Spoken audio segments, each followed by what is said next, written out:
Hello, hello. We are back on the main stage with Steve Goldsmith, Head of Products at Atlassian. Steve, great to have you with us. You're very, very busy, so we really appreciate that you found time to visit us and share a little bit of your experience. We have a pretty interesting audience here that comes from different locations. So we have people from US, we have people from Europe, which is already evening. So there's a lot of variety of perspectives. And at the beginning, maybe it would be great if you could just tell a bit more about your career path and how you ended up with the product job. And Sure. Steve, great to be with us. Stage is yours. I will leave you here, and just let me know when you will need us back. Excellent, thank you. Really excited to be here, and I've been looking forward to this presentation for a while. I'm based in Austin, Texas. I look after Atlassian's Austin office, and we have several heads of product at Atlassian that are responsible for some of our different product lines. I look after what we call our product integrations portfolio, which is when you're using one of Atlassian's core products like Jira or Confluence, Trello, you might be a user of those products, but you spend your day inside a video conferencing platform like Zoom, a meeting platform like Teams, or a chat platform like Slack. And so how do we bring the value that you've invested in those products out to where you're spending your day? We think of it as the off Atlassian part of our product. When you're off Atlassian, how do we make sure you're still getting value from that information?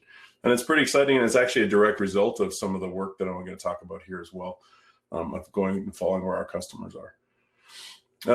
Been in Austin for about 22 years. I grew up in Canada, actually, and moved down here for 1 year as an experiment in 1998 to try it out. Married a Texan, got a great job, never left. A story as old as time, but been a proud member of the Austin community here for decades now. I was actually our first employee here in Austin as well for Atlassian, so we started the business out of my garage, so to speak, in Austin. Suite 100 was what we called the garage when we had things shipped to it back in 2014. And then we've now expanded to a little over 500 people here in Austin in our Atlassian office now. So it's a big part of our footprint globally and a big part of what we're doing for our customers around the world. I imagine a lot of you, if you're product managers, probably use one or more of our tools. So I'll also just say thanks for being customers. And if you have product questions, you can drop them in the chat. And we can always follow up with you as well.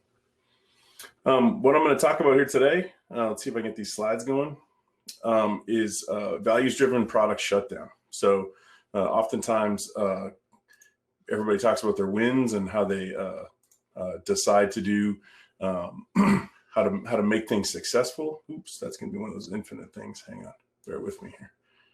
First time sharing content in. Can everybody see that? People wins and how they're successful in launching new products. They very rarely talk about shutting things down, and shutting things down is as hard as a launch, and then some, just in reverse, right? Your curve is going down and to the right, not up and to the right, and that's actually what you're trying to do. But it's a difficult thing to do well. So what we're talking about here today is how you guide the decisions to do those sorts of things. My previous role at Atlassian, which will become clear in this presentation, was our head of product for both Hipchat and later a product called Stride. Both those were our entries into the instant messaging, workplace messaging categories. When we started with Hipchat, actually I'll do a quick screenshot here. This was our release screenshots of Stride. It's a very familiar product, looks a lot like Slack, looks a lot like Teams. It was just there before they were around. A lot of what you can see here is pretty common stuff. Rooms to have a group discussion in, individual people you have a direct discussion with. Some of the things that we added to Stride we were pretty proud of were integrated decisions and tasks. So you could actually assign a task directly in messaging here or track the decisions that the team had made. Those decisions and tasks would show up, on the sidebar here and be part of the team communication. They weren't separate. They were something that were actually happening inline in the product. It actually had a built-in meetings product as well. So both phone and video support on mobile and desktop, browser, all kinds of different support. And we're a pretty full-featured product, and actually a product we were very proud of to release. It had some interesting features which still aren't back in the marketplace from any other product yet, around focusing and how to create focus during your day, share with your team what you're working on, how long you're working on it, and muting all the notifications from chat, and really focusing just on the rooms and the people you might be working on that task with. So narrowing into what you would think of as like a war room kind of mentality in real life. How do you simulate that in messaging? Stride replaced Hipchat, which was a lot of the same things, just all different technology. We acquired Hipchat in 2012. We scaled it up pretty substantially, but reached the limits of what the platform technology was able to do. We decided to build a new product and replace it, the new product with Stride, and replace it. And then along the way, decided that wasn't working and actually exited. So on July 26th of 2018, we actually exited this space. We announced as part of our annual earnings call that we'd had a great year as a company, but this particular product line we were shutting down, and actually selling a portion of the intellectual property to Slack and entering into a strategic partnership with Slack, offering discounts and migrations and stuff like that for our customers at the time. Easily the most stressful and difficult project I've been a part of in my 20 plus years of building technology. Shutting down things is way, way harder than anything I've done, because it's like I said earlier, there's no joy in any parts of it. There's no delight or competitive nature in it. It's just as hard as all your product launch type activities. But it's all bad news basically. But however, we're all here to like try things, make bets, and be innovative, and go until it fails. And so the consequence of making bets is that you're not always right, and that shutting things down is actually kind of a natural part of being innovative and pushing the envelope on product. Most teams don't share their war stories about shutting things down. Hoping to share some of that today. And the other thing I'd say is that for a lot of folks, you don't always have to have this be an entire product line you're shutting down. These same frameworks should apply for, end of lifing a feature, or wrapping up a partnership, or getting out of a market, or whatever. Like, shutting down is a set of tasks. It doesn't have to be necessarily an entire product line for how these things make sense. So I'm going to split this roughly in half today. Why and how we did it. And then separately, what my takeaways are for shutting down products that might help you all in the future. If you do have questions, by the way, just fire them into the chat. I can't actually see the chat because PowerPoint has taken over my whole screen, but I'll get them when I stop presenting, and we can go back to them, okay? These are Atlassian's corporate values. First place to start of how Atlassian does anything, but specifically how we do this. This particular slide, minus the red text in the middle, is part of our like default PowerPoint keynote master template. And it's as important to us as a company that we have a prepared slide for you to remind people when you're presenting stuff of why we make decisions and how we make them. And I added this red text that said, this also has guided how we shut things down. These 5 things are often in tension with each other, but they are always how we are trying to make decisions as a company. And we actually think about, as a 50-year company, or 50-year, 100-year company, the legacy that each employee leaves is not a particular product or line of code or marketing campaign or whatever. It is building a community of people that operate in this way, and a company that has a legacy that outlives any one individual person or product. So these are super important to Atlassian. And as you go through this process, I would encourage you, if you're ever in this situation, this is kind of the bedrock of how all decisions get made. It's real easy to follow your values when they're not impeding you from being successful in your market. It's actually really difficult to follow your values on the way down, and share with your customers your decisions and your failures, share with your partners and ecosystem and things like that. So why and how? The first thing I'd say, the key framework for most people that I want to say about for this is that we started in both of these products as talking about the ultimate business objectives we were trying to achieve. It's very common for folks in product, including myself, to have independent KPIs and metrics and health measures and funnel measures and all those sorts of things to think about how your product is doing. But ultimately, this product is part of a for-profit business that exists to deliver more value to shareholders than it did before, like kind of basic one-on-one stuff. And so when we think about success for this product, we started with have we achieved more users or more revenue for Atlassian, and are we on path to do so?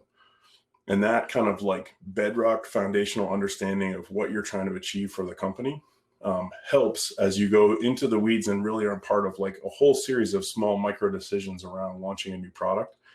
It ultimately comes back to, have you achieved a materially valuable business objective for the company that you're part of? Because if you aren't, it really doesn't matter about the rest of those KPIs and the rest of the small things along the way. You're not actually being successful. So understanding, excuse me, with the team, what the ultimate measure of success was from day one, actually from day minus a lot, from when we actually started this project.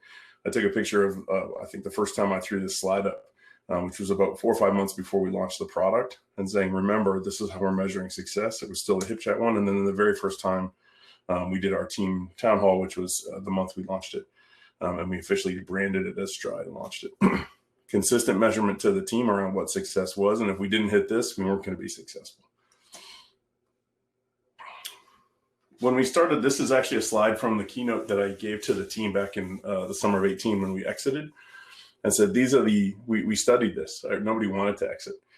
So we studied this and thought about how would we frame up this opportunity and how would we think about whether to invest or stop or change. A lot of the folks on our team would say, you know, how's it going? Do you think you're going to make it? Or people outside of the company would say, how's it going? Do you think that product's going to be successful? And it wasn't really a question of success or making it or any kind of like binary check like that. It really, the last one is really important here, is opportunity cost. That in a portfolio product company like Atlassian, and I'm sure like many where y'all work, it's zero sum. So investing in this product is not just an investment in this product, but it is a lack of investment in some other opportunity or product that you're investing in. And so if you're a single product company, that's not the case. But if you're working on things that are portfolio and you're like, this effort could go here or here, when you're in prioritizing one thing, you're intentionally not prioritizing the other. So the question is not so much, are you going to make it? It is this the optimal investment of people? Is this particular thing where we should be spending our time and effort? So I'll go through each of these real quickly and kind of give an example. The data here is either dated, because this is the data we used in 2018 to make the decision, or in some cases is internal. So I've kind of blurred out a few things just to keep it publicly accessible. We're a public company, so there's only so much of this I can share even after the fact, but you'll get the direction from these things. So first of all, if you look at Atlassian in general, we typically have the competitive advantages we bring typically to our products are around the top. The 4 columns are distribution, pricing, staffing, and the ecosystem we can apply. Distribution in general for Atlassian, we have a very well documented flywheel, low to no sales touch go-to-market plan. Most of our products, including Stride, were sort of a try then buy model. It's a well-established brand for developers, etc. Pricing, we're frequently the low to no cost option in any category we're in. Atlassian's disruptive pricing is well documented as well. And so this is something where we have always kind of thought about ourselves in that space. Staffing, you know, even for what is an otherwise medium to large project inside Atlassian, is to the outside world a very large. That would be an A or B round kind of funding level for a standalone business. To get to what a large organization like Atlassian can apply to a portfolio product. And then our ecosystem is tremendous. We've got tens of thousands of companies now that are building products on our marketplace and be able to extend our products to fill gaps where our core product might not offer it, or amplify it into different verticals or regulated industries or whatever. So overall, you'd look and say, those are the places where typically our products tend to have one or more of these advantages that they're taking advantage of to be the category leader that they are. So when we stand back and look at the lay of the land in 2018, and I'll point out that on the left-hand side, this isn't even the set of teams I'd be worried about today, right? 2 years later, Zoom is probably on there. Google has a different product than Hangouts Chat now, which is even more comprehensive. Facebook Workplace has not really worked out the way it looked like it might at the end of 2017, start of 18, but as a competitor still, it's just a different flavor of it. And there's even a whole set of, like, Apple has, workplace messaging aspirations and iMessage and things like that. So this isn't even the comprehensive list anymore. But in 2018, we looked at, do we have any of these advantages in this particular marketplace for this particular product?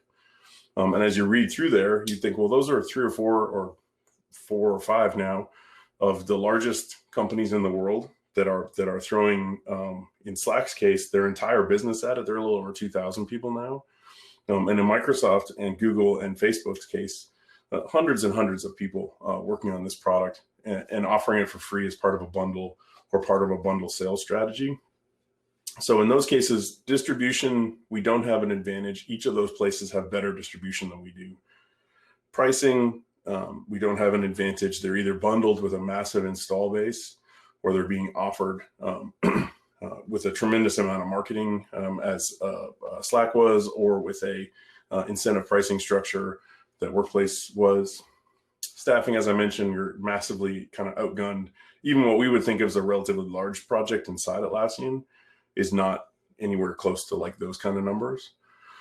And then even our ecosystem, we did quite a bit of work to get Stride's ecosystem bootstrapped, and had a number of developers, hundreds of developers that had built products on our platform at launch and through the first 9 months or so.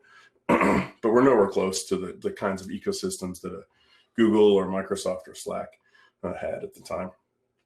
And I don't know if you can see this bottom texture. I've got a little hop-in window over top of it. Oh, maybe I can click hide on it. That'd be smart. But we do see that there's lots of different industry examples to show that the platforms that do have the best developer incentives also have a long tail of competitive advantage. If you look at, it's drastically oversimplifying iOS versus BlackBerry, but a lot of the stuff that makes those platforms so sticky is the ability to customize them and personalize them for a particular team or department. And we see that same thing happening in workplace messaging at the time and continuing to be the case. So we don't have any advantages in distribution, right? A competitive advantage there. So then you look and say, well, it's not very good right now. Do we think it's going to get better, right? What would it have to be?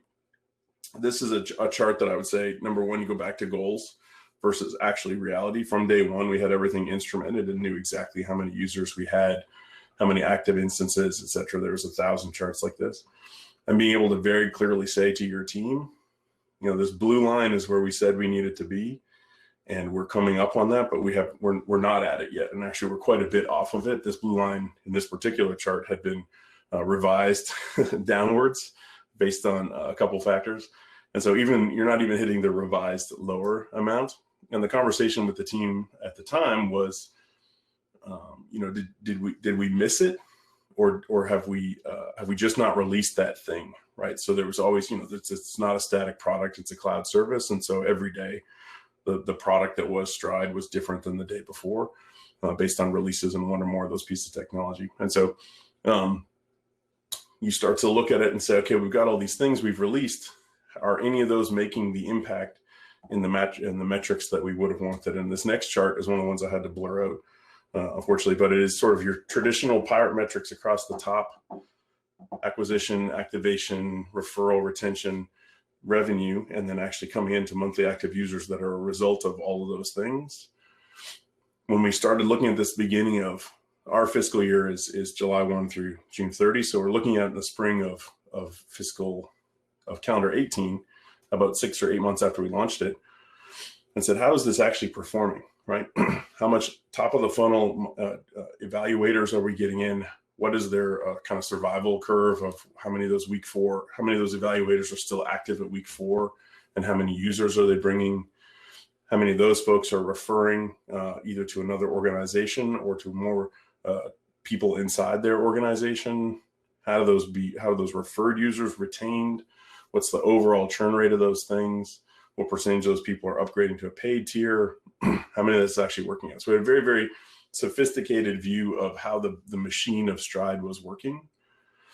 And we did kind of a low, medium, high, good, better, best kind of forecast to say, if we took each of those kind of key values across the top and said, hey, let's take the baseline we're at, let's set a low, medium, high objective for that particular base attribute, try intents in this case, and say, okay, well, what's the good and the okay and the great answer for that particular aspect, and then do that across each of these things, and say, okay, in your very bottom row here, this is the best possible case, right? It's all of the times all of the good values to get to the most optimistic possible view of what,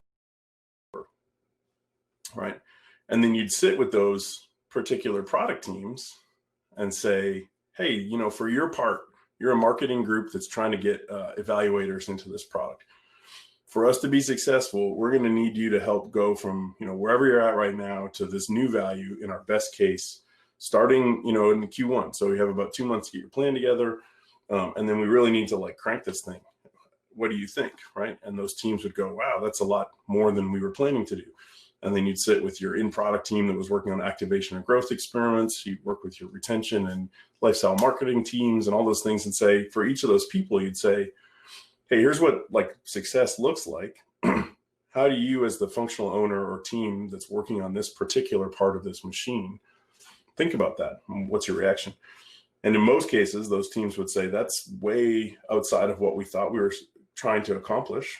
And therefore, Steve, it's much more likely to be the moderate or conservative model that you have there. Or we'll hit those aggressive targets, but we'll hit them kind of later in the calendar year. So we don't think we can hit that out of the gate. We think maybe 3 or 6 months later than the plan you have here. And so you start to do the math and say, okay, it's not very good right now. Do we actually have a forecast we believe in that's not just a fancy spreadsheet, but is actually supported by the functions of those teams, and say, yeah, we can deliver to that spreadsheet, and we actually have an operations plan that hits those things. And in most cases, in fact, all cases, those teams came back and said, not quite, right? We're not going to hit that. We're going to hit something lower than that. And that realism of saying, okay, well, let's be realistic right now. Do you think you're going to hit it or not? So then you say, okay, great. It's not very good today. We don't have a fantastic projection based on the way the product works right now. Is there some new ideas? There are other inventions people have been contemplating, or customers have guided us to, or competitors, or marketplace, or whatever? Is there some new set of features that we can bring in here, right? Atlassian in general has this philosophy of our products working better together, right? If you're a Jira customer and a Confluence customer, your experience between those two products should be great, should be the same or better than using a competitor of either of those things, right? So if you look at Stride in that mix, we would say, okay, well, your experience as a Stride customer should, if you're using Jira or Confluence, should be better than your experience using Slack plus Jira, or your experience using Teams plus Confluence, or some other mix like that. And in reality, you know, that's the sort of inventions we would look at. So we actually stepped back and said, here's the design on the left is the way the product was released, right? Kind of the screenshots I showed you earlier. The design on the right was, we went and did a design sprint with an external agency, MetaLab, as you can see in the screenshots. Worked with them closely on re-envisioning this thing and saying, hey, if we started over with a canvas, and how do we rearrange these things and actually make a product? Because maybe what's the problem is that we just haven't nailed the fit for this particular experience. And you look at that and you're like, okay, that's great. That's also a delightful product. It has a lot of really smart additions and re-envisioning of how these things in. And if I was now in a fully virtual world, if I was spending my day using that product, I would be very content using that product. It does a lot of the stuff that I'm trying to do. We talked about embedding, media and things in there a little bit more richly, and having a catch-up view of what's on your day and what updates have come in the decisions and things like that. And even embedding our products inside it so that this better together philosophy, this is Trello, obviously, for those, if you haven't seen Trello before, most people in the knowledge space probably have by this point, but we think about like embedding this, and this is actually a pattern that Microsoft Teams later released. So we felt very proud of ourselves that we had invented a good concept. We just didn't ever bring it to market. And the problem was, you've already shipped the product, right? So then you look at this and you kind of go back to the same math and say, let me go back one because I wasn't planning to share the actual numbers. My blurring didn't work. If you go back to this page and say, we've already shipped the product, right? So that new design is delightful, but like what aspect of that design do you think is going to change one of these key values? How much is it going to change? how quickly can we release that and prove that theory? What's our A/B test or partial rollout or whatever strategy to go verify that? And you get into some really sticky questions with the team to say, well, even if it isn't a great invention, even if you liked this screen more than you liked the other screen, how can we actually translate that into more users or more revenue quickly, right? And the answer in most cases was we couldn't, right? That you're kind of already down a path, and that while you do have great inventions, those inventions are not actually going to be a solution to the problem you're in, which is very sad as a product team. So if you summarize it, you'd say it's not very good right now. It's not getting any better with our growth projections. And the normal sort of unfair advantages we might bring as a portfolio platform company and our desire to innovate with new features are not really going to help us in this situation. In addition, at this time in the world, we had a lot of customers that were already using one of our core products with a competitor. So when we launched Hipchat, as an example, 2012, 2013, if you were using Jira with a workplace messaging product, you were probably using Hipchat, right? And the percentages were very small. It was either that or IRC kind of thing, right? And if you were using Confluence as the platform, it was probably Hipchat as well. Fast forward to 2018, that was not the case. If you were using Jira with a workplace messaging product, you had a selection of them, as we outlined at the beginning, and each of those selections have a relatively large set of customers that have chosen that platform with one of our core products. And so the challenge is not just can you invent something that's better together? It's, are you truly going to go penalize the customers who have already chosen a competitive platform, are still your loyal customers somewhere else, but just don't want your messaging product? And the answer, of course, if you go back to our core values, is no, we wouldn't do that. We would say both economically that's dumb, but also from a value standpoint, you would never go back to a customer and say, we're going to deliberately handicap your experience just because you didn't buy all the products from us, right? That's not how cloud products work, and that's not how Atlassian works. So you're kind of in a spot where you start to say, okay, this overall is not a very good situation. How long are we willing to go spend time, like the meter's running while we're doing this analysis? We have a large group of people working on it. We have a product in the market. We have customers signing up for it. Like, we have a point of view that's already well established in the market. How long are we willing to run that meter while we try and reinvent some aspect of these first three axes before we declare this is just not right? And this is a page that I snapshotted from our internal planning. Not only was it the core product that needed work, but I had this mental model of that guy from There Will Be Blood, of trying to drink everybody else's milkshake. I felt like a very greedy person in our portfolio company at the time, because Atlassian, Stride was built on our core product services, right? So we have platform services like many other cloud-based companies that provide multi-tenant solutions for some of these core things, like our identity platform, the way we send notifications for our products, some of the actions and decisions are a common component across those things. And so to actually get things done, this is all 3 years old at this point, but to actually get things done was not just aligning with the team, but it was also arguing to have our work prioritized first for each of these core dependencies, which, like I said, it means not prioritizing some other aspect of these teams' roadmaps. Some other part of our product portfolio would slow down if we were going to do this. And it's funny to see GDPR in 6th place on this list, because clearly GDPR was not going to get pushed to 6th place at the beginning of 2018. Like the rest of you, that was I think we called it the global destruction of planned roadmaps. It just took as long as it took, and it was done when it was done. And you didn't really get to argue with anybody. So this was even unrealistic in that sense.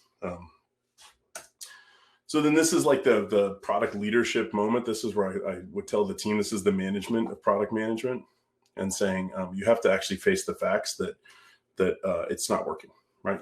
You have built a delightful product, but you don't have the advantages you thought you were going to have. They have not materialized in the market. The results are not tracking to where they need to be successful. Cost is high and revenue and results are not matching that. Feature set as a lever to pull to change the trajectory of those things is not going to help in this situation. And the opportunity cost of waiting is just going to get worse, right? You can't wait it out and wait for something to change. The thing I would say at this moment is that it's always easy to wait until a total failure is in front of you before you make a decision. And I would counsel that that's actually not management of product management. Waiting until there are no other options is not management, right? Actually making the decision before there are no other options, like being intentional and saying, this is where we're at and we're making the choice to stop doing this, is the harder path, but is the more important path in my mind, because you actually have to actually make a call and live with the decision. And then for us inside Atlassian, we had to basically say to ourselves as a team, we took a big swing. We knew this was a big competitive market. We knew there were big competitors in the market when we entered it. We knew that reinventing from Hipchat would be a challenge. And we had to basically accept the fact that did not work. And that the company was going to proceed, but this particular product wasn't. And within Atlassian as a company, this is kind of the first time we'd had that dynamic, and first time as a company where we had to decide how we collectively were going to respond to that sort of situation. So that's what I'm going to move into in the second half here.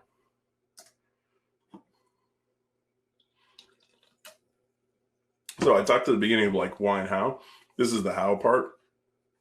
Pretty simple. You have an external message and an internal message, right? You have customers that you need to talk about, and we have all these categories of customers, but you also have a whole large group of people who do this for a living that you're telling are no longer going to do that particular project for a living. If we were on airplanes anymore, I would remind you of the message that says, put your mask on first and then put your child's mask on. It happens at the beginning of every flight. In this case, I would say put the customer mask on first, right? Like that is the more important relationship. That is the more important thing to get right. You have time to figure out your staff and internal repercussions and kind of clean things up. It's not that it's not important, but just like that airplane metaphor, in that emergency, the number one thing to do is to get the mask on the customer first and make sure you're taking care of your customers, because that is what actually makes or breaks your business overall, not just a particular product. So when we talked about like the customer, right, we actually went through a whole series of this impact tree kind of thinking, and the preparation and content that went into each of these was really stunning. Obviously, there's the direct people who use the product every day, but each of those companies had selected our product so that they could go do something, right? Just like the rest of our products, we build products that help teams unleash their potential. And so when you have selected our marketing, our messaging products as the way you're going to communicate to release your potential, and we then inform you it's not going to be supported anymore, we're actually impairing your ability to do your job. So we take this very seriously, but we actually thought through a lot about how to communicate with those people and companies who depend on the products. Secondly, and differently, like I mentioned at the beginning, we had hundreds of developers that actually built, small and large, products on our ecosystem. And they are selling things that depend on Hipchat or Stride to be present to make money. And so we've removed the marketplace that those people are planning to use to make their products successful. Third, if you start to move kind of into our internal team, you've got the dedicated team that worked specifically on Stride in each of multiple offices and different functions, marketing, product development, research, et cetera, across different functions. And then secondly, you have a whole set of platform teams who have prioritized their roadmaps to make investments into some core piece of technology, identity or notifications, or some of the examples I used earlier, to enable Stride. And all those people sort of felt like that was their mission. That was what they were shipping. And then the last thing is, like I said, as a company, we had never had to have this kind of communication before of saying, hey, we tried and we failed and we're exiting this space. So how do you talk to the average Atlassian employee, right? Your finance person or a recruiter or whatever, somebody who has no involvement in the product development of this particular product. How do you explain to them, what happened, what we're doing, what the impact is for the company overall? Each of these communities has a whole set of different questions about how this decision affects them. And we had to kind of put ourselves in the shoes of each of these people and really think deeply about what we're going to communicate and how to answer those questions and anticipate them. Because if you don't anticipate it and answer it, people will draw their own conclusions and tell you why they think you're doing it or what the impacts are. So you really had to think through. We actually had quite a weeks of preparation on a communications plan just to be able to announce correctly to the groups.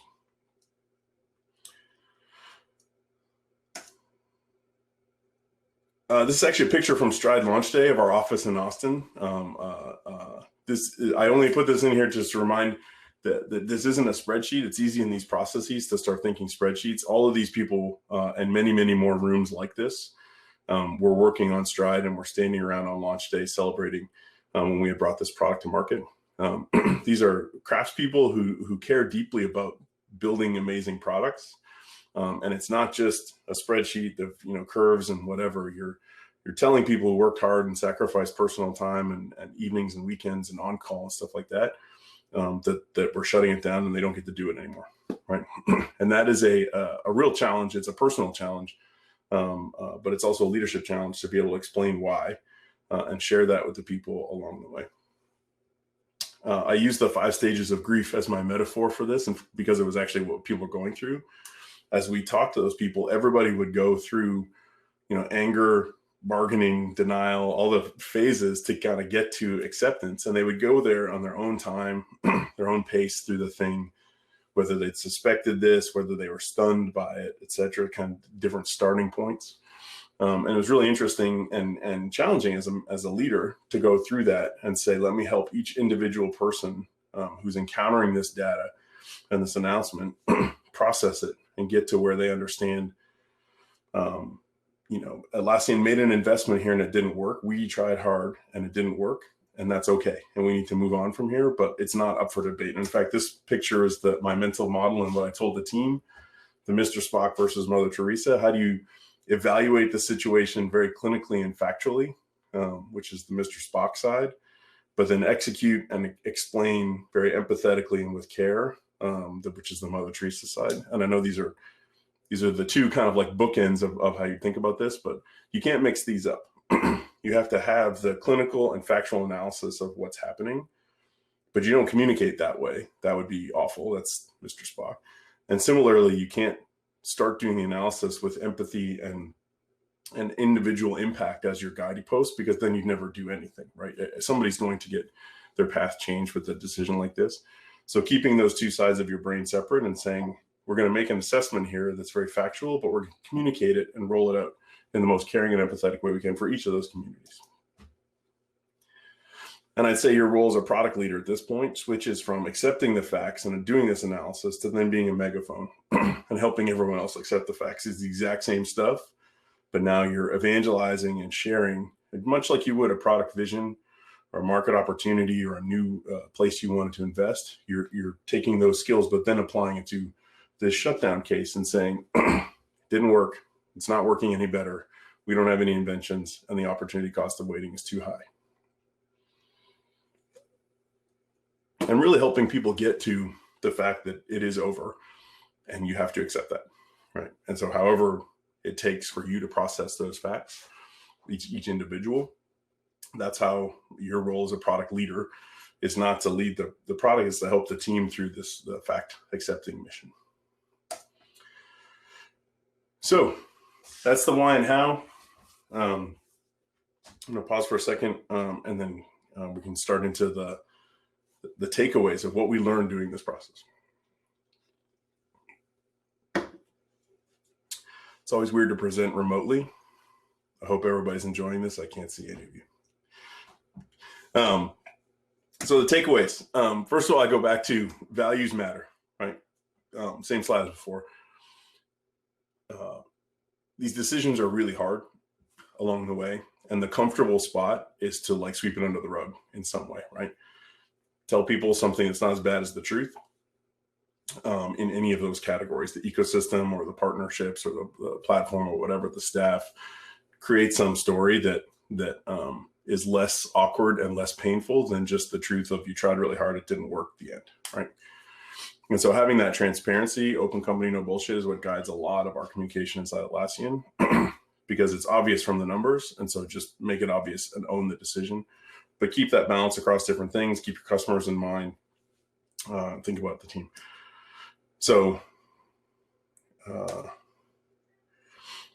the first and foremost thing I would say, takeaways for shutting things down is just number one, you are running a business, right? It's very, very easy as a product leader to be focused on the product and the KPIs and metrics and analysis of that product. and feeling like you know your product really well. But ultimately, as I said at the beginning, these products are in service for profit-seeking organizations for the most part, right? Unless you're doing some other business model, but like we're here to make money via software in most cases. And actually understanding if your delightful invention is meeting your business objectives or not is actually a surprisingly difficult or a reminder in some cases that that's what we're here to do. Atlassian, for our product craft, we talk about the artist, scientist, GM triangle. That the points of a well-rounded product manager are that artistic bent of knowing when it's a delightful and amazing product, the scientist of being able to measure success, but then the GM of actually understanding like this is a business and you have to make more money than you're spending eventually. Knowing that this was happening and actually having the GM test in this decision is actually the hardest one of saying, yes, it's delightful. We have all these numbers. Are we getting to an outcome fast enough that we should continue to invest on this, right? Are we on path to make enough new users or revenue fast enough that the direct and opportunity cost of continuing to invest in this makes sense? And the hardest part of all of that is which day do you decide no, right? It's the timing of doing that analysis. You're asking that question all the time, but what is the forcing function to say, okay, time's up. We're not going to do it anymore. For Atlassian, that forcing function was our annual planning cycle. We go through in the spring in the US, fall in Sydney, kind of April through May, June timeframe every year of organizing a collection of decisions that ultimately turn into the product roadmaps that drive our financial plans for July 1 through June 30. And that whole kind of 2-3 month process has a series of tough product questions for all of our products to say, what are you doing? And they're ultimately users and money type questions of like, what are you doing as it translates into projected results for our customers, either features or revenue driving stuff over the next fiscal year. Other people might have that decision thrust upon them by a fundraising round, by a acquisition or sale, by a change of leadership, by a consolidation. There's lots of different things that happen.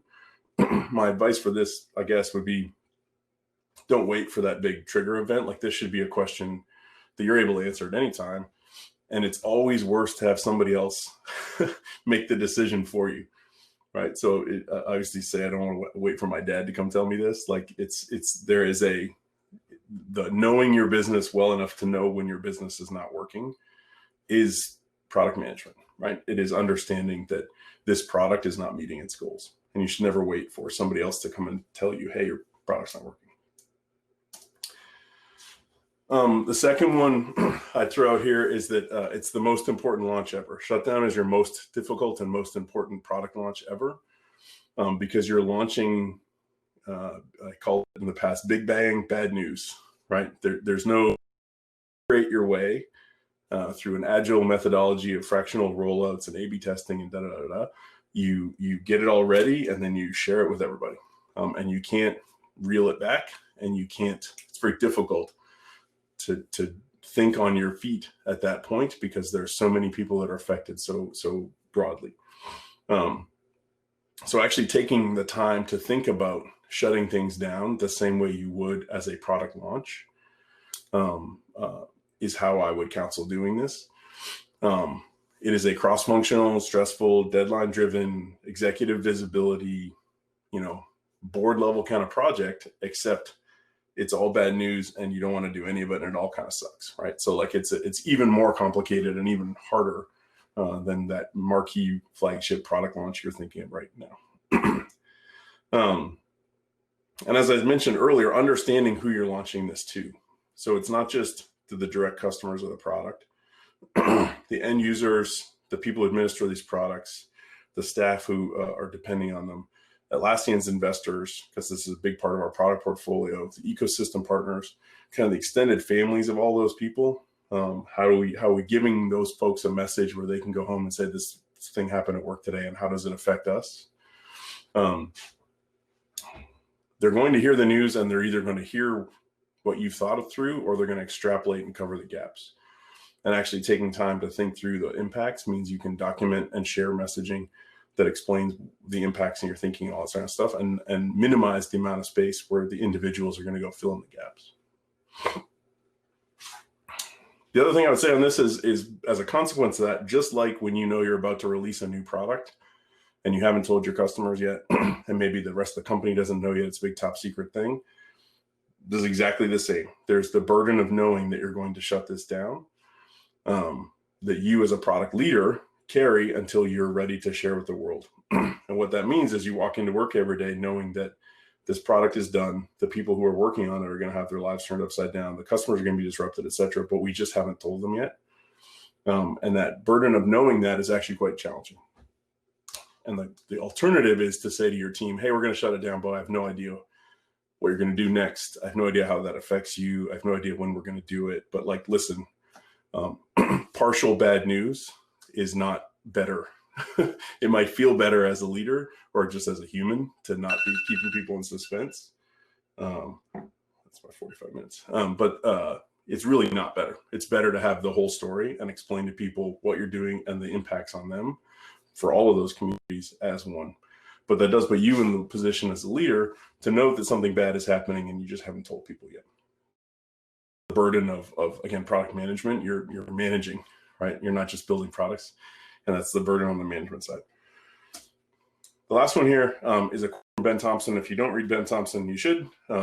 He's a daily read for me, stratechery. The source from the bottom there is at the bottom. It's always nicer to be on the analysis side than the receiving end, I will say. He's written a few things, and it's totally fair, but it's never great to be talked about, especially like this. And if you read these sort of things, this is the external perspective at the time around us, right?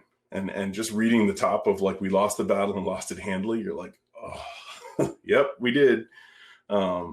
Slack was better in terms of product and thanks to its business model, et cetera, right? And you read this first paragraph and you're like, God, that really stings, right? But then he continues on though, and this is why I keep harping on the management side of product management.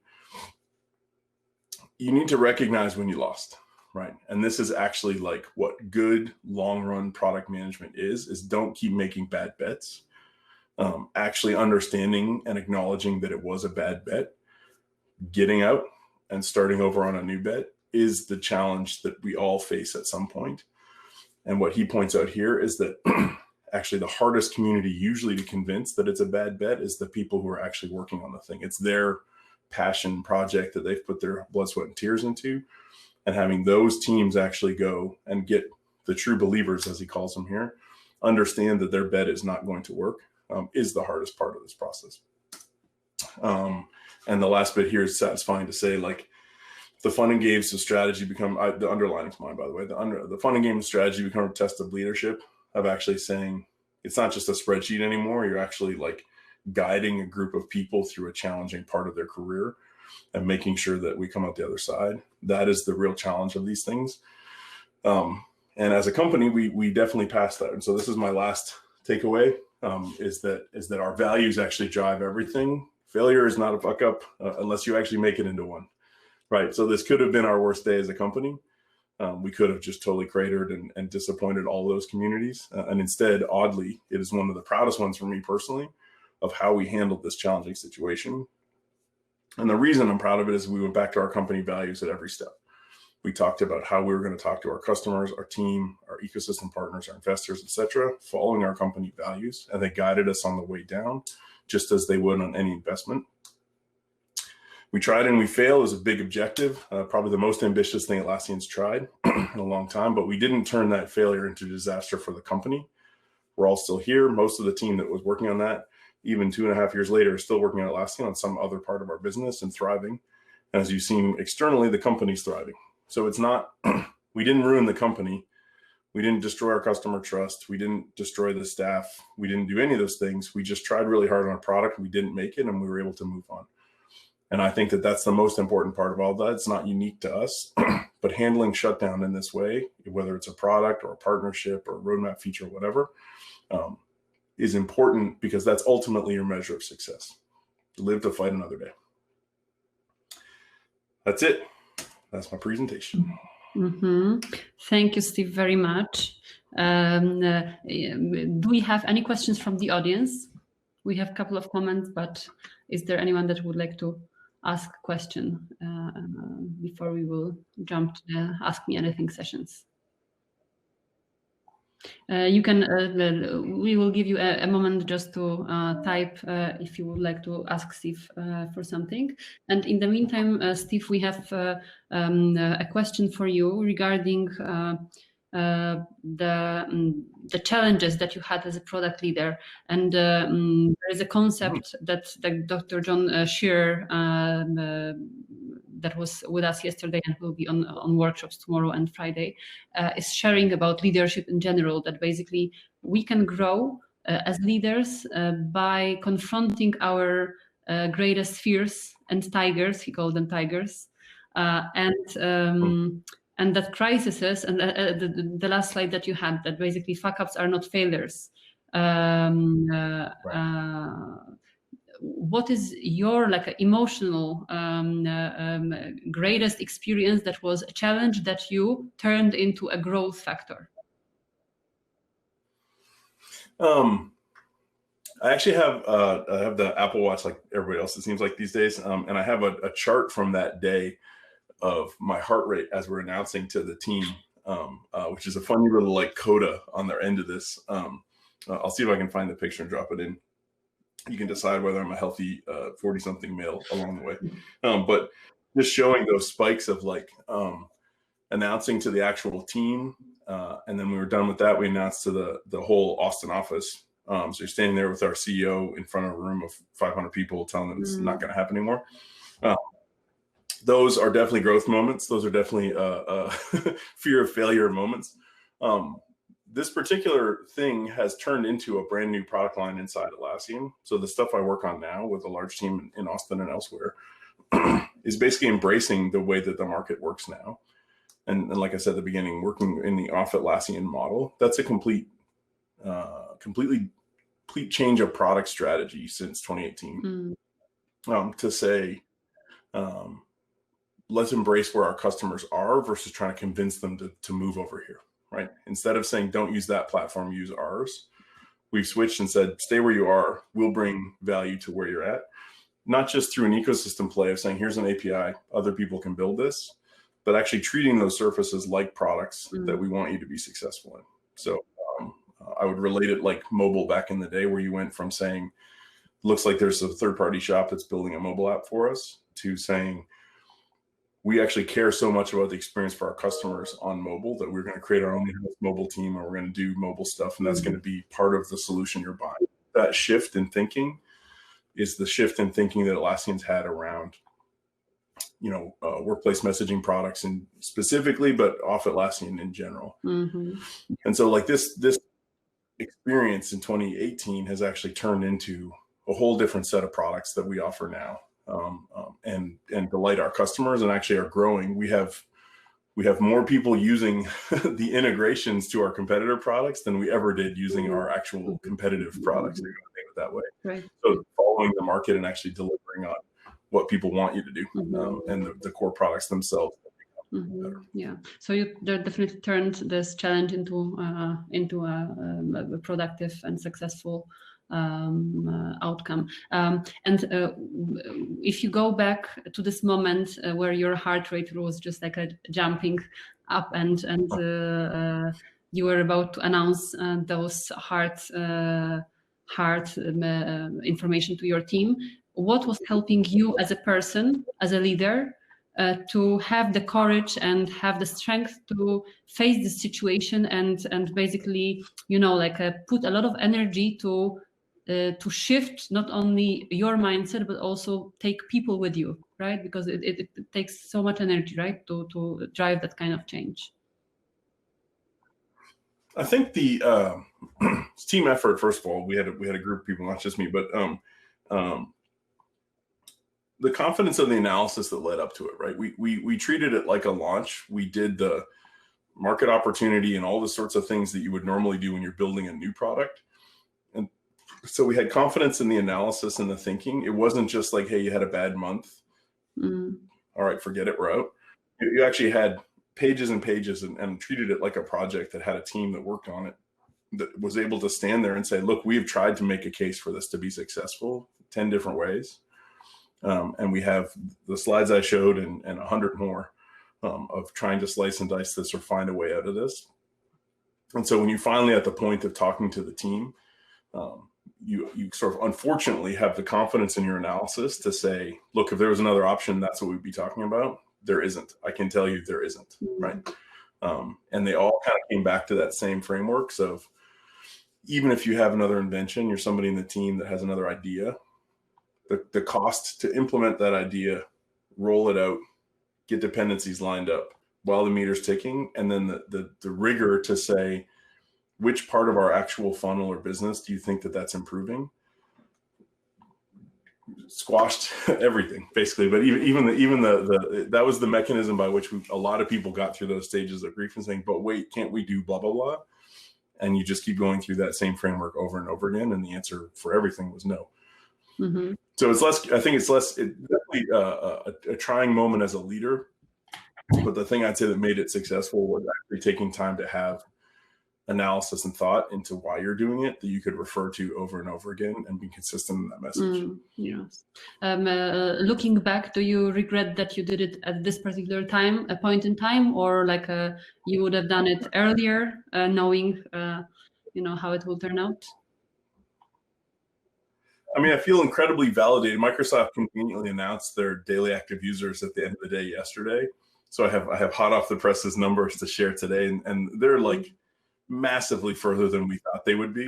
So if I look back at my 2018 spreadsheet, it did not have 115 million daily active users the middle of 2020. It did not have Zoom. It did not have Google Meet. It did not have a whole set of things that are now the dominant ways that people work together. And so 2020 hindsight, I'm incredibly relieved that we exited when we did, because if anything, the market has become even more competitive. And the price is being driven to zero, right? Like the average solution is either bundled with something that a large company wants you to buy, a suite like Google Workplace or Office, or has an incredibly well-funded competitor like Zoom or Slack that are just going to keep buying out the business where they can't get the bonus. And so if you look at the market dynamics now, it is way worse for the product that we offered then. Even though when you look at the screens, you're like, well, that's how I spend my whole day right now. I do video meetings and I do decisions and I do chat. Like, what a great product. In practice, the business landscape is like orders of magnitude worse than it was in 2018 for a product like this. So to answer your question, I'm incredibly when we did. Yes, that's true. It's better to make the decision than not to make it on time, right? So okay, let's have a look if we have any other questions. Seems that for now everyone's fine.